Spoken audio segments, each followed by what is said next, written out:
이제 뭐 하면 돼요? 영속성은 뭐를 영속성이라고 그랬어요? 줄어들지 않는 거. 네. 우리가 아무리 사용하더라도 얘가 줄어들지 않는 거예요. 그래서 우리가 이 토지 있죠? 토지는 시간의 경과라든가 사용 등에 의해서 소모되거나 마멸되지 않는 것을 뭐라고 그래요? 그러니까 이게 줄어들지 않는다는 거예요. 그래서 줄어들지 않기 때문에 그 특성에 보면은 이게 발생하지 않는 거예요. 예, 이 감가상각은 별다른 언급이 없으면 이거 얘기하는 거예요. 그냥 물리적 감가상각이에요. 그죠? 줄지 않으니까. 그죠? 물리적 감가상각이 여기서 나오는 거예요. 여기서. 그러니까 당연히 얘는 소모를 전제로 하는 재생산 이론이라는 거는 성립되지가 않죠. 왜? 소모되지 않으니까. 그렇잖아요. 건물은 다 없어지죠. 그러니까 다시 우리가 신축할 수 있잖아요. 토지는 이게 안 된다고요. 그죠? 자, 그렇게 되니까 이렇게 나오는 거예요. 소유에 따른 이익과 사용 이익이 있죠. 이거를 우리가 분리시킬 수 있는 거예요. 요 소유 이익을 우리가 자본 이득이라고 얘기를 해요. 그리고 사용 이익을 소득 이득이라고 얘기를 해요. 그러니까 요 자본 이득이라는 게 무슨 얘기냐면 양도 차익 아시죠? 부동산을 소유하고 있으면 가치 상승에 따른 차익 기대할 수 있어요, 없어요? 또 그 물건을 다른 사람에게 사용을 하도록 하고 그 사용료 받을 수 있죠. 그걸 우리가 소득 이득, 이게 임대 수익이에요. 소득 이득이라는 게. 그러면 이 두 가지가 왜 가능하냐면 여러분들이 생수 있죠? 1,000원 주고 사가지고 저한테 800원에 임대 주면 이익이에요, 손해요? 손해잖아요. 제가 따서 마시면 그만이잖아요. 그렇잖아요? 라면 한 봉지 1,000원에 사갖고 다른 사람에게 500원에 임대 줘도 역시 손해죠. 그렇잖아요. 근데 얘는 그게 가능하잖아요. 왜 가능하겠어요? 그 사람이 아무리 사용하더라도 줄어들지 않는 거예요. 무슨 말인지 아시겠나요? 그래서 이게 가능하기 때문에 이 부동산 시장은요, 다른 자본시장과는 달리 임대차 시장이 발달하게 되는 근거가 되는 거예요. 이해하시겠나요? 그 다음에 부동산은요, 이게 우수예요. 가치 보존력이 우수해요. 자, 여러분들이 금하고 다이아몬드를 연상해 보세요. 여러분 집에 있는 그 5캐럿짜리 다이아몬드 있죠? 그렇잖아요? 왜? 있다 그러는 거예요. 그죠? 예, 없다 그러면 마음 아프니까 다 있다 그러는 거예요. 그죠? 예. 그게 너무 많아서 처치고 올라니까 아니겠어요? 그죠? 근데 여러분들이 장롱 속에 10년, 20년을 처박아 놨다 그래서 걔네가 다 없어지냐고요? 아니잖아요. 언제든지 꺼내서 내다 팔면 그 가치가 인정이 돼야 안 돼요. 인정이 되는 거예요. 토지도 마찬가지라는 거예요. 내가 사용을 하든 안 하든 얘가 줄어들지 않는 애예요. 그렇잖아요? 그러니까 언제든지 그 가치가 어떻게 돼요? 유지가 되잖아요. 그죠? 그래서 우리가 투자 자산으로 선호도가 높은 거예요. 이해하시겠나요? 그게 어디서? 영속성에서. 그러니까 처음에 그 영속성이라는 게 우리가 사용하던 걔는 줄어들지 않는 거예요. 그죠? 부증성은 늘릴 수 없는 거예요. 그죠? 부동성이라는 건 움직일 수 없는 애예요. 그 기본적인 특성을 잘 인식하시면 밑에 나오는 파생 특성이 쭉 정리가 될 수 있는 거예요. 그 다음에 이제 여러분들이 뭐가 있냐면 개별성이라는 건요. 물리적 측면에서 토지는 다른 토지와 대체할 수 없어요. 그 왜 대체가 안 되겠어요? 왜? 개별성이라는 건. 위치가 틀리잖아요. 위치가. 똑같은 위치의 토지가 없죠. 다 틀리잖아요. 그러니까는 A지와 B지 또는 A지와 C지, A지와 D지 사이의 가치가 어떻게 돼요? 다르게 평가되는 이유가 거기 있는 거예요. 그렇죠? 그럼 왜 똑같은 위치를 갖고 있는 토지가 없냐면 움직이지 못하니까. 그래서 부동성에서 파생된 특징이라는 거예요. 그래서 얘가 파생되는 특성을 보게 되면은 무슨 원칙이 성립이 안 된대요. 예, 일물일가의 법칙이 성립이 안 된다는 거죠. 근데 요 일물일가의 법칙은 상품의 동질성에 기초한 거예요. 그죠? 근데 현실적으로는 일물일가의 법칙이라는 건 성립이 안 돼요. 일물리가의 법칙은 동일한 시점을 기준으로 동일한 종류의 상품 가격은 하나만 성립한다는 거예요. 근데 제가 지난번에 스타땡땡 커피 얘기했었죠.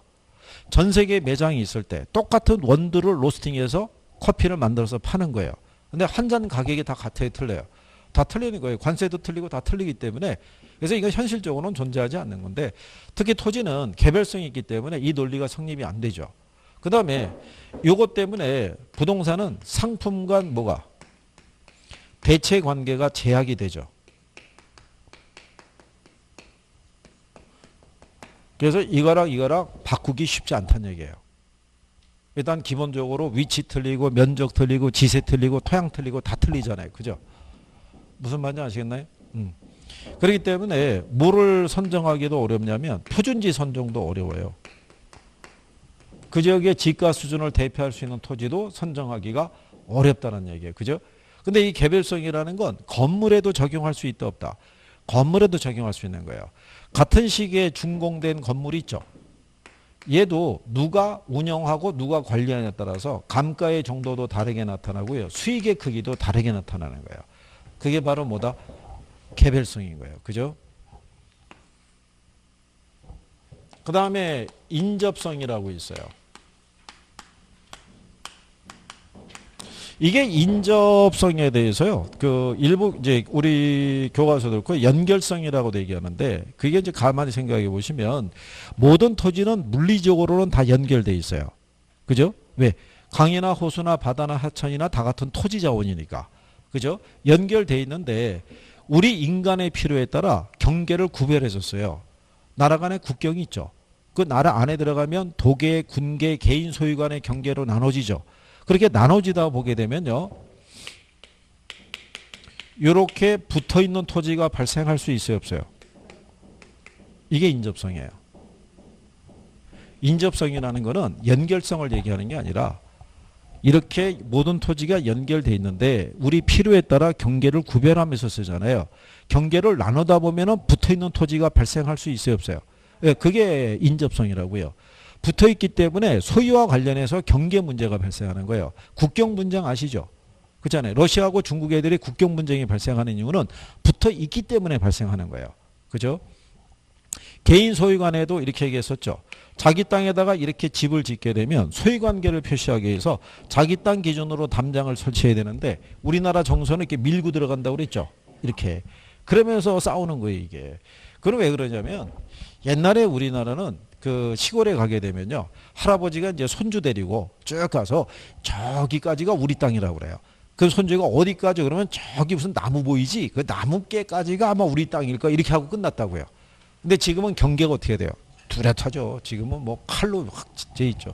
그래서 이렇기 때문에 소유와 관련해서 무슨 문제가 나온다? 경계 문제가 나오는 거예요. 그렇기 때문에 붙어 있기 때문에 얘네가 협동적 이용을 필요로 해요. 여기 공장보다는 공원이 조성이 되는 게 필요하겠죠. 그러니까 얘도 외부 효과의 영향을 받는다고 그래요. 근데 이렇게 인접한 토지가 발생하는 거는 움직이지 못하기 때문에 나오는 거예요. 그러니까 이것도 부동성에서 파생된 거라고 보는 거예요. 그러니까 얘가 지문으로 활용된 적은 거의 없어요. 없는데 언젠가는 또 나올 수도 있겠죠. 근데 기본적으로 출제자들은 주요 특성을 기준으로 답을 유도해요. 그러니까 세 가지를 기준으로 해서 정리하시는 거. 얘네들의 논리는 뭐 이해하시겠어요? 그리고 여기서 문제 주면요. 대표적인 것만 줘요. 딱 봐도 누가 봐도 부동성이고 부중성이고 영속성인 애만 줘요. 포인트 된 애를 꼭 집어넣어줘요. 그러니까 쉽게 구별할 수 있다는 얘기고요. 그 다음에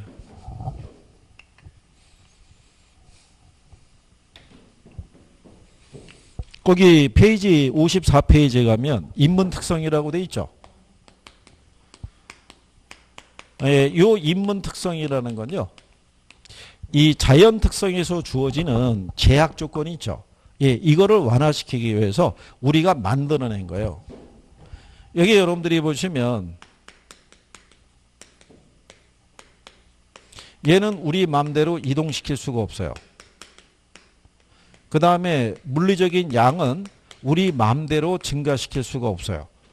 이거 두 가지가 우리에게 주어지는 엄청난 제약 조건인 거예요. 그렇잖아요. 우리 마음대로 이추에 이동이 안 되잖아요. 그렇잖아요. 양도 우리 마음대로 못 늘리잖아요. 그래서 우리 인간이 만들어낸 여기에 맞춰서 만들어낸 게 이거예요. 사회적, 경제적, 행정적 위치의 가변성이라는 거예요.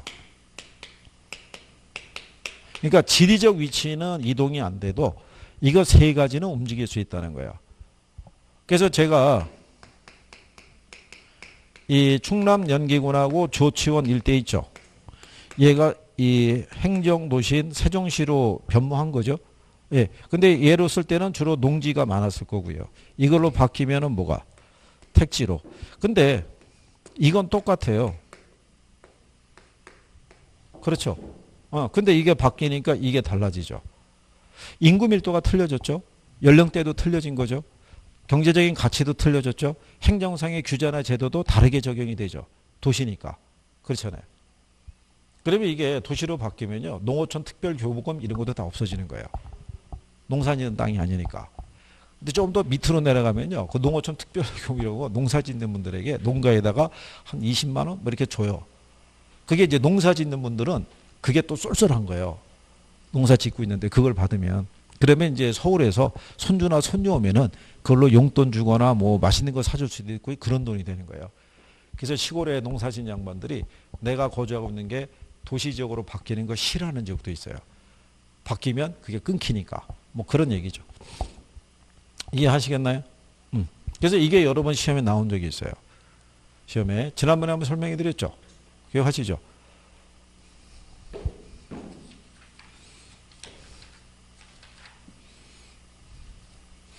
예, 64페이지 한번 가보세요. 64페이지 가시면 하단에 문제 3번 있죠? 찾으셨나요? 예, 거기 보면 A 아파트의 인근 지역에 공항이 새롭게 조성이 되고 공항이라고 돼 있잖아요. 공원 있죠? 공원. 네, 공원 얘기하는 거예요. 공원이 새롭게 조성이 되고요. 대형 마트가 들어서서 A 아파트의 가격이 상승했다면 이러한 현상은 부동산의 자연적 인문적 특성 중에서 어떤 특성에 의한 것이냐고 물어봤죠. 그러면 얘네들이 들어서기 전이나 들어선 후나 A 아파트의 지리적 위치는 변화가 없어요. 그런데 공원이 들어서고 마트가 들어서면은 사회적 경제적 위치의 변화는 가져오는 거죠. 무슨 말인지 아시겠나요? 네, 그래서 이렇게 해서 답을 2번으로 이렇게 인용한 적이 있어요. 그래서 원래는 이게 간평 쪽에서는 두 개로 묶어서 정리하는 거예요. 이렇게. 그럼 부증성이라는 것도 있죠. 물리적인 이 양의 증가는 어려운데 이걸 우리가 제약 조건을 완화시키기 위해서 우리가 만들어낸 게 이거예요. 예. 그래서 용도 변경을 통해서 이 공급은 가능한 거예요. 그죠? 물리적 공급은 불가능하지만 20저기 8회 때 있죠? 예, 이거 바꿔서 틀리게 준 거예요. 부증성으로 인해서 용도적 공급의 증가를 어렵게 만든다. 이러면 틀릴 거 아니에요. 부증성은 물리적 공급을 어렵게 만드는 거지. 용도적 공급은 가능하죠. 예, 그렇게 바꿔갖고 출제한 적이 있어요. 그래서 우리는 용도를 바꿔서 쓴다고 그랬을 때 있죠. 그럴 때는 무슨 이용이 되게끔. 그렇죠. 최이용 이용이 되게끔 바꿔서 써야 된다라고 얘기하는 거예요. 이해하시겠나요? 그런 얘기죠. 그래서 그 용도의 다양성에 가게 되면요. 거기 55페이지에 그 파생 특징에 보면 최이용 이용의 근거가 되고요. 적지론이라고 해놨죠. 적지론은 주어진 위치에 적합한 용도를 결정해 주는 것을 우리가 적지론이라고 그래요. 얘는 여기에 따라서 무슨 이용을? 예, 최이용 이용과 적지론이라는 거는 주어진 토지가 있죠. 여기에 적합한 뭐를 결정해 주는 거예요. 용도를. 그죠? 그리고 거기 보면 창조적 이용이라고 해놨죠. 창조적 이용이라는 거는 주어진 위치에 새로운 용도를 부여하는 걸 창조적 이용이라고 그래요. 그래서 후보지 이행지 아시죠?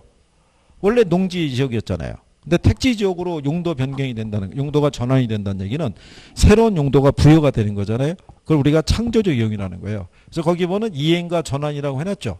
예, 이거는 후보지 이행지 개념 생각하시면 되는 거예요. 이해하시겠나요? 그러면 자, 위치의 가변성, 용도의 다양성이 있고요. 자, 거기 그 55페이지 상단 거기 하면 양가로 2번에 얘가 있죠. 병합 그 다음에 뭐가 있어요? 예, 분할의 가능성이라고 있죠. 얘는 얘네들을 지원해 주는 역할을 하는 거예요. 이게 우리 필요에 따라 토지의 면적이 있죠. 얘를 합병하거나 분할하는 게 어렵게 되면은 용도의 변화도 가져올 수가 없고요. 위치의 변화도 가져올 수가 없는 거예요. 세종시가 왜 행정도시로 우리가 바뀌어갔을 때요. 그 이전에 바탕은 대규모의 농지였을 거라고요. 농지에 가면 우리가 농로라고 그러죠. 조그만 왜 논뚝길 있잖아요. 이렇게. 이렇게 해서 경운기 하나 다니거나 사람이 하나 다닐 수 있는 그런 걸로 이렇게 돼 있었을 거라고요. 경계가. 근데 얘가 뭐로 바뀌면 도시적으로 바뀌게 되면 이렇게 쓸 수는 없잖아요. 그죠? 농로를 가지고 자동차가 다닐 수는 없잖아요. 그럼 틀림없이 도로가 어떻게 돼요? 확장이 되죠. 이렇게. 이렇게 확장이 되면요. 요 중에 개인 소유의 땅인데 이렇게 수용이 되잖아요. 그럼 남아있는 자투리 땅이 있어요? 없어요? 이 자투리 땅을 가지고는 대규모의 건축물이 못 들어선다고요. 그러면은 개발업자는 요 주변의 땅을 어떻게 해야 돼요? 매입을 한다고요. 다.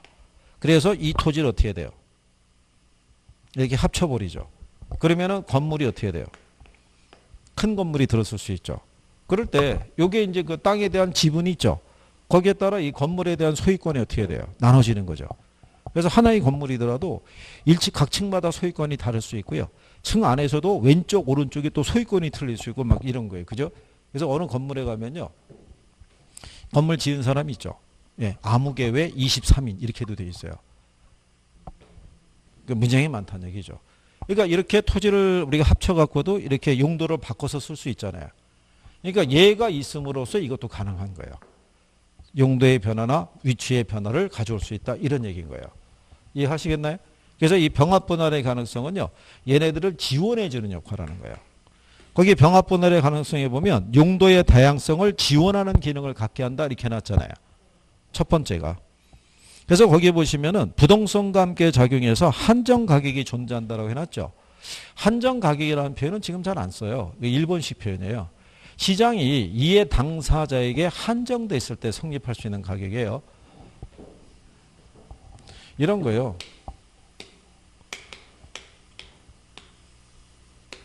아까 제가 왜 이런 거 얘기했었죠. A지가 있고 뭐가 있을 때 B지가 있을 때 뒤에 면적이 175평 정도 되고요. 앞에 있는 게 한 25평 돼요. 그죠? 근데 도로변에 위치하고 있어도 25평의 토지 갖고는 특정한 뭐 용도로 건축하거나 이게 제약적이에요. 근데 이면에 175평은 활용성은 있는데 맹지라고요. 활용성이 떨어지잖아요. 근데 얘가 도로변에 있으니까는 얘가 시세가 얼마가 되냐면 한 100만 원 나오고요. 뒤에 있는 애는 맹지니까. 그죠? 그러니까 얘는 한 뭐 70만 원 정도 해요. 이렇게. 근데 두 개가 합쳐지죠. 합쳐져서 뭐가 나오면 CG가 나오면 얘가 가치가 더 크다고요. 둘을 합한 것보다. 그러면 둘이 합쳐지면 이 CG의 가치는 평당 예를 들어서 300도 될 수 있고 500도 될 수 있는 거예요. 그렇지 않겠어요? 예. 네. 그러면 이 땅을 갖고 있는 사람이 이 땅을 매입하라고 그럴 때 70만 원 주면은 팔아요, 안 팔아요? 안 판다고요. 거꾸로 이 사람에게 100만 원 줄 테니까 팔아라 그러면 안 팔죠. 왜냐하면 두 개가 합쳐지면 어떻게 돼요? 가치 변화가 크잖아요. 그러니까는 이렇게 시장이 이해 당사자 간에 한정돼 있을 때는 이 가치를 서로 인식을 하고 있겠죠. 그렇잖아요. 그러면 일반적인 시장 가격으로 거래하게 되면 거래가 안 되죠. 그렇죠? 그래서 이해 당사자 간에 한정돼 있을 때 성립할 수 있는 가격을 무슨 가격? 그걸 우리가 한정 가격이라고 그래요. 시장에 가면은 이런 토지들이 왕왕 있어요. 이런 토지. 근데 이게 조율하기가 어려워요. 이게 이 사람에게 얼마를 줘야지 팔겠어요. 이 사람에게는 얼마를 줘야지 팔겠어요. 그래서 여기 토지 소유자가 저 상태가 한 20년 이상 지속이 된 것 같은데 가끔 통화만 한대요. 그 연예인의 말로는. 그러니까 가끔 통화한다는 얘기는 혹시 팔다는 얘기가 나오지 않을까. 그래서 한번 대화를 나눠보는 거죠. 근데 20년 동안 지속이 됐다는 얘기는 당장 둘 다 돈이 급한 건 아니죠. 그렇지 않겠어요? 그게 넘어가는 거죠. 그게. 그러니까 이제 저럴 때 돈 버는 사람이 돈 버는 거예요. 꼭 급한 사람들이 갑자기 급한 일이 생겨서 저걸 팔아야 돼요. 그럴 때는 아주 비싼 가격을 부를 수가 없죠. 당장 급하니까. 그렇죠? 여기다 약간 웃돈 주고 살 수 있으면 그 사람은 이익을 취할 수 있죠. 그래서 우리가 이 부동산 거래하는 건요. 발품 팔아야 돼요. 그래서 아까 그 임장 활동이 그렇게 중요한 거예요. 가보지 않고 우리가 거래한다는 거는 있을 수가 없는 일이에요. 그죠? 자, 그래서 이제 그런 내용이고요. 그렇다고 55페이지 하단에 있는 사회적, 경제적, 행정적 위치의 가변성에 대한 용어 있죠. 그거 다 외우거나 하실 필요 없어요. 무슨 말인지 아시겠죠? 그 다음에 건물의 특성이라고 나와 있죠. 예, 이거는 시험상에서 인용한 적은 없고요. 여러분들이 보시다시피 제일 먼저 보면 토지는 줄어들지 않잖아요. 근데 건물은 줄어들죠. 그러니까 걔는 수명이 존재하는 거죠. 그죠? 그 다음에 동질성이라고 해놨죠. 건물은요, 물리적 측면에서의 동질성이 있다는 거예요. 우리나라 왜 아파트 보게 되면 1층서부터 꼭대기층까지 구조가 똑같잖아요. 그죠? 이게 물리적 측면에서의 동질성 얘기하는 거고요. 그 다음에 이동 가능성을 얘기하죠. 토지는 움직일 수 없죠. 근데 건물은 해체해서 이동시킬 수가 있어요. 그래서 이동성이 있다는 얘기고요. 그 다음에 토지는 부증성이 있어서 생산이 안 되죠. 근데 건물은 생산이 된다 안 된다? 생산이 되죠. 근데 마지막에 나오는 종속성이라는 건요. 일단 건물이 들어서기 위해서는요. 토지의 지목, 형상, 면적, 지세, 지목 등에 따라 건물의 규모나 용도나 이런 게 결정이 돼요. 근데 일단 건축물이 들어서고 나면은 건축물의 규모 또는 용도에 따라서 토지의 가치도 영향을 받아요. 그걸 우리가 종속성이라고 얘기하는 거예요. 그래서 그 내용에 대한 것까지 여러분들이 정리해 보신 거예요. 구별할 수 있으시나요?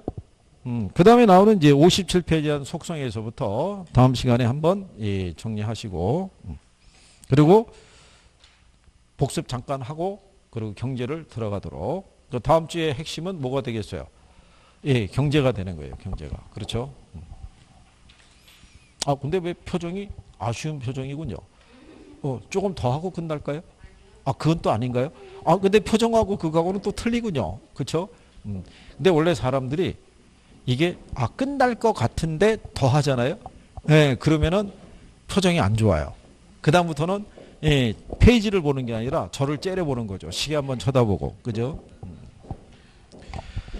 이게 물론 이제 요즘 이런저런 이제 바이러스 이런 것 때문에 조금 심리적으로 불안정하고 이렇게 그런 부분이 되는데, 근데 이제 이게 물론 조심하면 우리도 이제 피해갈 수 있는 부분이고요. 그리고 이제 조금은 이게 실상 한번 생각해 보시면, 물론 이제 그쪽도 원해서 그런 건 아니지만 대구하고 경북 지역을 빼놓고 나면요, 우리나라도 확진자가 그렇게 크진 않아요. 그게 갑자기 그 종교적인 활동을 하면서 좁은 공간에 많은 사람들이 모였다가 집단 감염이 발생함으로써, 그러고 난 다음에 그걸 인식을 못 했잖아요. 그 사람들이 계속 돌아다니면서 활동을 하다 보니까 그게 이제 확산이 된 거고. 그래서 근데 어쨌든 어떻게 하겠어요. 그죠? 이것도 이제 나중에 얘들도 진정이 되고 여러분들도 하반기 시험 봐가지고 좋은 결과가 나오면 이것도 지난 추억이 되는 거예요. 그죠?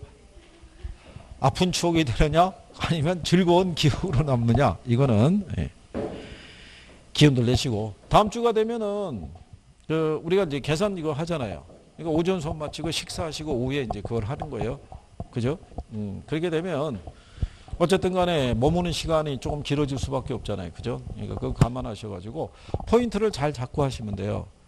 수업을 들으실 때 내가 이 부분을 지금 들어서 100%라는 개념보다는 어쨌든 촬영해서 올라갈 거 아니에요. 설명 쭉 듣고 난 다음에 그거를 내가 풀 수 있을 때 그 선생님이 추천을 해줘요. 이 정도가 나오면 이 정도는 풀 수 있을 거라고. 이런 요령이 있으면, 딱 봐서 대입하는 요령이 있으면 바로바로 나오는 애들이 있어요. 그러니까 그 요령이 되면은 나중에 기본적인 계산 문제가 나오면은 일단 풀 수는 있죠. 근데 이것도 이런 게 있어요. 응용적인 문제가 나올 때는, 그때는 그 내용을 완전한 이해가 돼 있어야 되는데, 응용적인 문제가 나올 때는 출제자들의 입장에서는 의도적으로 낸 거예요. 난이도 조정을 위해서. 그런 것까지 풀라고 할 수는 없어요.